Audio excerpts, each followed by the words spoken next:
Have you ever wondered where everything came from? How did the sky, the sea, and the earth come to be? What about us?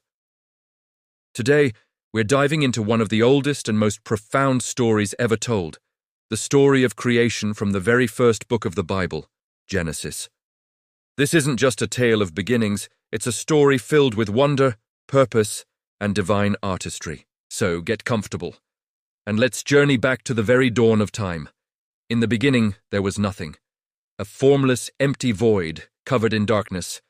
But over this deep, dark water, the Spirit of God was hovering, waiting. Then, with a power that would echo through all eternity, God spoke. The first command, the first light, let there be light. And just like that, light burst forth into the darkness. God saw that the light was good, and he separated it from the darkness. He called the light day, and the darkness night.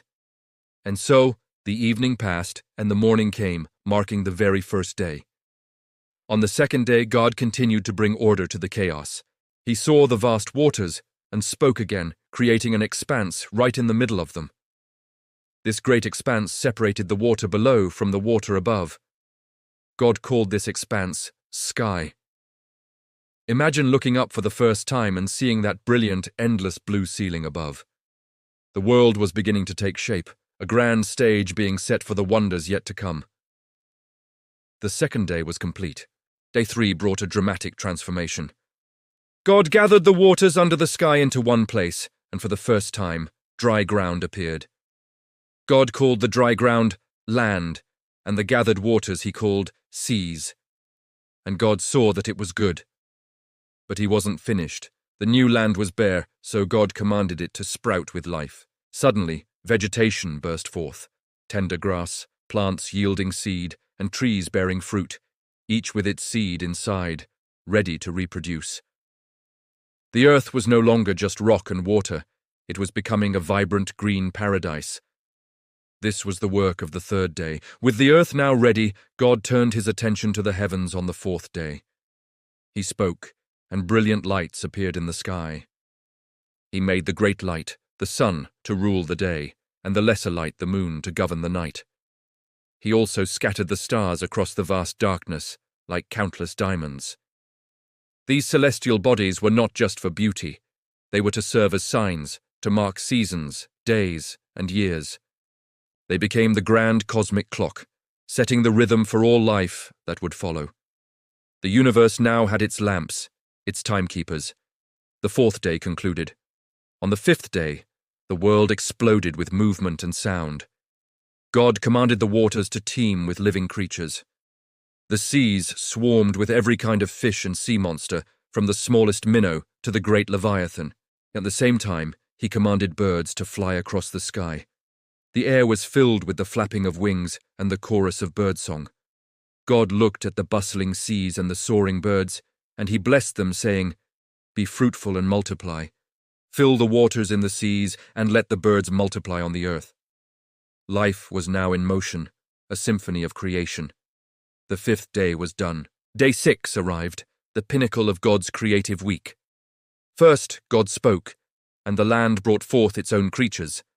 Livestock, crawling animals, and wild beasts of every kind appeared, each according to its kind. The earth was now filled with a rich diversity of animal life. But the most special creation was yet to come. God said, "Let us make mankind in our image, in our likeness." So from the dust of the ground, God formed a man. He breathed into his nostrils the breath of life, and the man, Adam, became a living being. God planted a beautiful garden in a place called Eden, a perfect home for Adam. Rivers flowed through it, and every kind of tree that was pleasant to the sight and good for food grew there.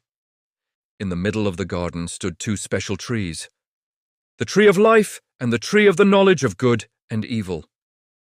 God gave Adam a single command: "You are free to eat from any tree in the garden, but you must not eat from the tree of the knowledge of good and evil, for when you eat from it, you will certainly die." But God saw that it was not good for the man to be alone. So he caused Adam to fall into a deep sleep. While he was sleeping, God took one of Adam's ribs, and from it he fashioned a woman. When Adam woke up and saw her, He recognized her instantly as part of him, saying, "This is now bone of my bones and flesh of my flesh." They were a perfect pair, created for each other. God blessed them and gave them a mission. Be fruitful and increase in number, fill the earth and subdue it. God looked at everything he had made, the heavens, the earth, the plants, the animals, and now humanity, and behold, it was very, very good. And that was the end of the 6th day. After 6 days of magnificent work, the creation was complete. So on the 7th day, God rested from all his work. He blessed the 7th day and made it holy, setting it apart as a day of rest and reflection. It was the final peaceful note in the symphony of creation. And that is the story of how it all began. A tale of a powerful, creative God bringing light, life, and order out of nothing. It's a foundation that speaks of purpose, design, and a special place for humanity in this vast, wonderful world. What a truly incredible beginning. Thank you for joining me on this journey back to the dawn of time. If you enjoyed this story, don't forget to like, share, and subscribe for more deep dives into the stories that have shaped our world. See you next time.